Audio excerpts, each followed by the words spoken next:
ಕಾಂಗ್ರೆಸ್ನಲ್ಲಿ ಅಧಿಕಾರ ಹಂಚಿಕೆ ಸಂಘರ್ಷ ತಾರಕಕ್ಕೇರಿದೆ. ಈ ಬಗ್ಗೆ ಗೃಹ ಸಚಿವ ಪರಮೇಶ್ವರ್ ಮಾತನಾಡಿದ್ದು, ಅಧಿಕಾರ ಹಂಚಿಕೆ ಒಪ್ಪಂದ ನಮಗೆ ಗೊತ್ತಿಲ್ಲ. ಒಂದು ವೇಳೆ ನಮಗೆ ಹೇಳಿ ಮಾಡಿದ್ರೆ ಇಷ್ಟು ಗೊಂದಲ ಆಗ್ತಿರ್ಲಿಲ್ಲ. ಅವರವರೇ ಚರ್ಚೆ ಮಾಡಿ ನಿರ್ಧಾರ ಮಾಡಿಕೊಂಡಿದ್ರು. ಹೀಗಾಗಿ ಮತ್ತೊಬ್ಬರಿಗೆ ಅವಕಾಶ ಇದೆಯೋ ಇಲ್ವೋ ಅದು ಸಹ ಗೊತ್ತಿಲ್ಲ. ಅವಕಾಶದ ಬಗ್ಗೆ ಹೈಕಮಾಂಡ್ ತೀರ್ಮಾನಿಸುತ್ತೆ ಅಂತ ಪರಮೇಶ್ವರ್ ಹೇಳಿದ್ರು. ಕಾಂಗ್ರೆಸ್ನಲ್ಲಿ ನಡೆಯುತ್ತಿರುವ ಕುರ್ಚಿ ಕಚ್ಚಾಟದ ಬಗ್ಗೆ ಜೆಡಿಎಸ್ ಶಾಸಕ ಎ ಮಂಜು ಕುಹಕವಾಡಿದ್ದಾರೆ. ರಾತ್ರಿ 12 ಗಂಟೆಗೆ ಹುಟ್ಟಿದ ಪಾರ್ಟಿ ರಾತ್ರೋರಾತ್ರಿ ಅಲ್ಲಿ ಏನ್ ಬೇಕಾದ್ರೂ ಬದಲಾಗುತ್ತೆ. ಡಿಕೆ ಶಿವಕುಮಾರ್ ಕಾರಣದಿಂದಲೇ ಹಳೆ ಮೈಸೂರು ಭಾಗದಲ್ಲಿ ಒಕ್ಕಲಿಗರು ಕಾಂಗ್ರೆಸ್ಗೆ ಮತ ಹಾಕಿದ್ರು. 2013ರಲ್ಲಿ ಇದ್ದಂತಹ ಸಿದ್ದರಾಮಯ್ಯ ಈಗ ಸಂಪೂರ್ಣವಾಗಿ ಬದಲಾಗಿದ್ದಾರೆ. ಡಿಕೆ ಶಿವಕುಮಾರ್ಗೆ ಇದು ಕೊನೆ ಚಾನ್ಸ್. ಈಗ ಸಿಎಂ ಆದ್ರೆ ಆಗಬೇಕು, ಇಲ್ಲದಿದ್ರೆ ಮುಂದೆ ಸಿಎಂ ಆಗೋದಿಲ್ಲ. ಒಪ್ಪಂದ ಆಗಿದ್ರೆ ಸಿದ್ದರಾಮಯ್ಯ ಬಿಟ್ಟು ಕೊಡಬೇಕು ಅಂತ ಹೇಳಿದ್ರು. ಉಡುಪಿಯ ಕಾಪು ಹೊಸ ಮಾರಿಗುಡಿಗೆ ಅಶ್ವಿನಿ ಪುನೀತ್ ರಾಜ್ಕುಮಾರ್ ಭೇಟಿ ನೀಡಿದ್ದಾರೆ. ಮಗಳು ವಂದಿತಾಳೊಂದಿಗೆ ಮಾರಿಯಮ್ಮನ ದರ್ಶನ ಪಡೆದ ಅಶ್ವಿನಿ ದೇವಿಗೆ ವಿಶೇಷ ಪೂಜೆ ಸಲ್ಲಿಸಿದ್ರು.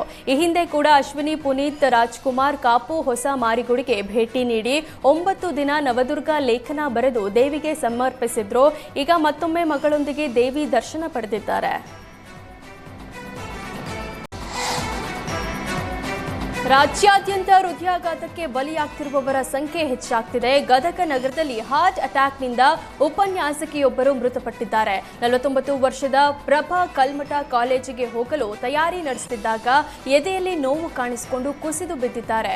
ಕೂಡಲೇ ಸ್ಥಳೀಯ ಆಸ್ಪತ್ರೆಗೆ ರವಾನಿಸಲಾಗಿದ್ದು ಆಸ್ಪತ್ರೆಯಲ್ಲೇ ಮೃತಪಟ್ಟಿದ್ದಾರೆ.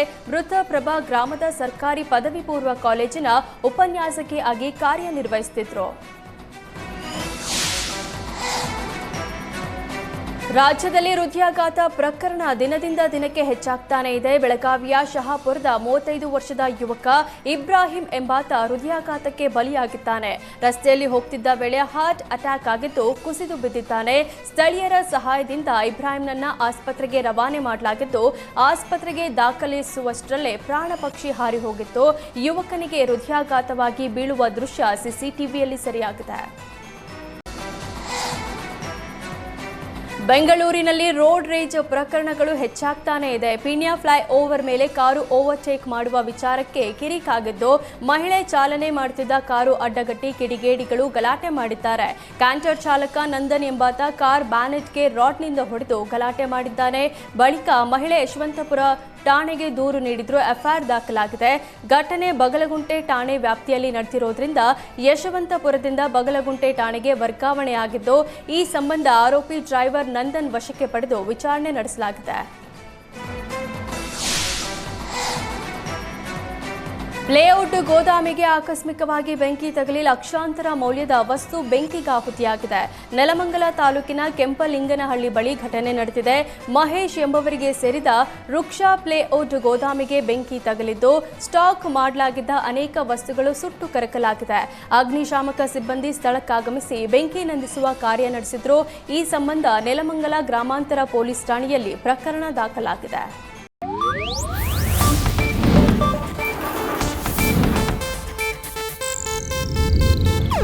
ಇದು ಏಷ್ಯಾನೆಟ್ ನ್ಯೂಸ್ ನೆಟ್ವರ್ಕ್ ಪ್ರಸ್ತುತಿ.